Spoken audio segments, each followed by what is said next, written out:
Hello students, आज हम लोग डीएलएड सेकंड सेमेस्टर के जो अपना एसएसटी पेपर है सामाजिक अध्ययन शिक्षण, उसके एक टॉपिक सेल के प्रकार को लेकर आए हैं। तो आज हम सेल के प्रकार के बारे में चर्चा करेंगे। तो आइए शुरुआत करते हैं।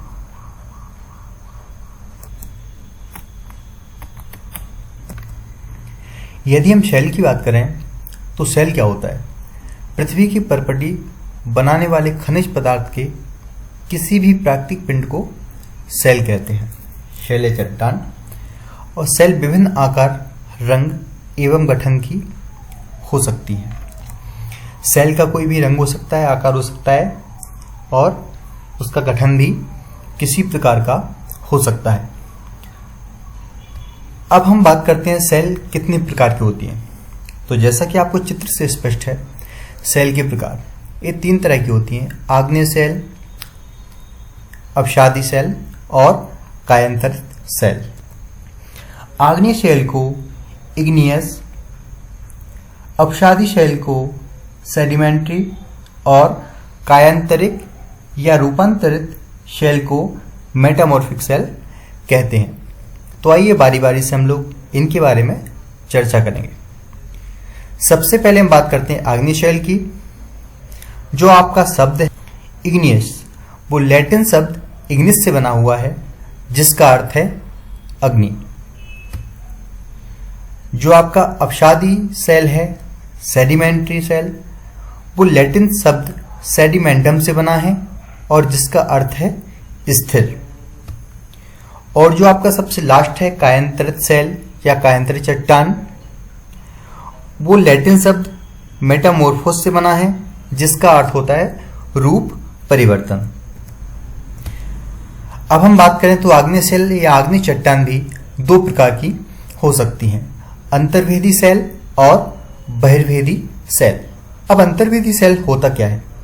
जब द्रवित मैग्मा कभी कभी भूपर्पटी के अंदर गहराई में ही ठंडा होकर ठोस बन जाता है, तो उसे हम किस प्रकार की सेल के अंतर्गत लेते हैं?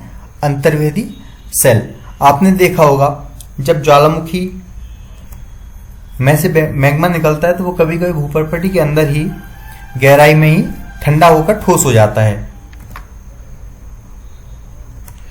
जिसे हम अंतर्वेदी सेल कहते हैं। और बहिर्वेदी सेल में होता क्या है? जब द्रवित मैग्मा पृथ्वी की सतह पर आता है और यह तेजी से ठंडा होकर ठोस हो जाता है। इसमें क्या होता है बहिर्वेदी में? बहिर मीन्स बाहर और अंतः मीन्स अंदर। तो आप इस शब्द से ही इस चीज को स्पष्ट कर सकते हैं। यदि आप एक ट्रिक बनाना चाहें तो आप आसानी से इस शब्द के जरिए इसकी परिभाषा लिख सकते हैं। अब हम बात करते हैं आग्नेय चट्टान, इग्निशियस रॉक्स। इसका निर्माण लावा या मैग्मा के ठंडा होने से होता है। इनमें जीवाश्म का अभाव पाया जाता है। जीवाश्म, अब यदि इस शब्द को समझें तो सेलों की परतों में दबे जो भी मृत पौधे और जंतुओं के अवशेष होते हैं, उन्हीं को हम जीवाश्म कहते हैं। इसमें खनिजों की प्रधानता होती है। एग्जाम्पल ग्रेनाइट, कैब्रो, बेसाल्ट आदि चट्टानें आग्नेय चट्टान का उदाहरण है। यहाँ पे आप देख सकते हैं बेसाल्ट चट्टान को यहाँ पे चित्र के द्वारा स्पष्ट किया गया है। अब हम बात करते हैं अपसादी चट्टानों की, सेडिमेंट्री रॉक्स की। तो इसका निर्माण अपरदन के कारकों तथा नदियों आदि के द्वारा बहाकर लाए गए पदार्थों के जमाव से होता है। इनमें जीवाश्म बड़ी मात्रा में पाया जाता है, या मात्रा होगा बड़ी मात्रा में पाया जाता है। इनमें धात्विक खनिजों का अभाव पाया जाता है। इसके एग्जाम्पल हैं आपके बलुआ पत्थर, ये बलुआ पत्थर है, चूना पत्थर, डोलोमाइट और कोयला आदि अपसादी चट्टानों या अपसादी सेल के उदाहरण हैं। यदि हम बात करें तो बलुआ पत्थर से ही आपका निर्मित है। जो लाल किला निर्मित हुआ है या लाल किले का निर्माण किया गया है, वो लाल बलुआ पत्थर द्वारा निर्माण किया गया है। अब हम बात करते हैं रूपांतरित चट्टानें या कायांतरित चट्टानें, मेटामॉर्फिक रॉक्स उन्हीं को बोलते हैं। तो इसका निर्माण अत्यधिक ताप तथा दाब के कारण चट्टानों की भौतिक तथा रासायनिक संरचना में होने वाले परिवर्तन के कारण होता है। रूपांतरण से चट्टानों के घनत्व, कठोरता, बनावट, रंग तथा खनिजों की संरचना में पूर्ण या आंशिक परिवर्तन होता है। आप एक एग्जाम्पल देख सकते हैं यहाँ संगमरमर। तो एक एग्जाम्पल है रूपांतर चट्टानों का। आपने आगरा का ताजमहल देखा होगा, जो कि संगमरमर, जो कि कायांतरित चट्टान का एक उदाहरण है या कायांतरित चट्टान है, उससे ही निर्मित हुआ है। जो आगरा का ताजमहल है वो किससे निर्मित हुआ है? संगमरमर से बनाया गया है। आग्नेय एवं अपसादी सेल उच्च ताप एवं दाब के कारण कायांतरित या रूपांतर सेलों में परिवर्तित हो सकती हैं।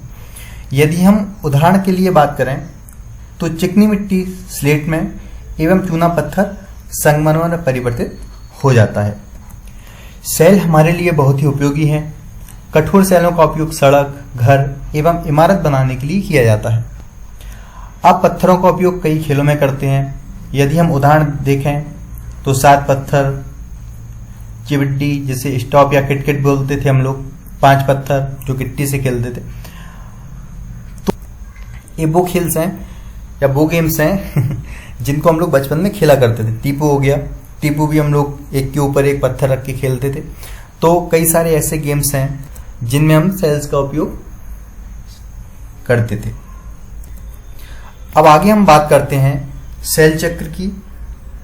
तो सेल चक्र के बारे में जानते हैं और आपको ये जानकर आश्चर्य भी होगा कि किन्हीं निश्चित दशाओं में एक प्रकार की सेल चक्रीय तरीके से एक दूसरे में परिवर्तित हो जाती है और एक सेल से दूसरे सेल में परिवर्तन होने की इस प्रक्रिया को क्या कहते हैं? हम लोग सेल चक्र कहते हैं।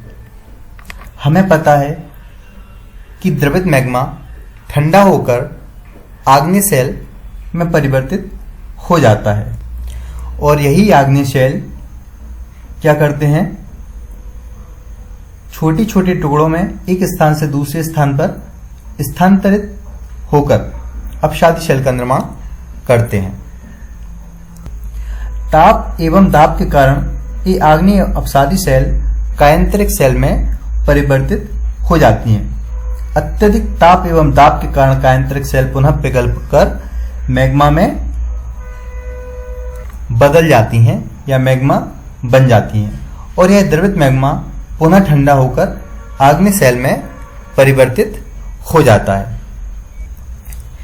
तो आज के इस लेक्चर में हमने पढ़ा सेल के प्रकार के बारे में, आग्नेय सेल, अपसादी सेल, कायांतरित या रूपांतरित सेल के बारे में। आई होप आपको ये सारी चीजें बहुत ही अच्छे से समझ में आ गई होंगी और एग्जाम में सेल से संबंधित कोई भी यदि क्वेश्चन आता है तो आप लोग उसे अच्छे से करके आएंगे। अब मिलते हैं एक नए वीडियो में एक नए लेक्चर के साथ। जब तक के लिए धन्यवाद। Thank you.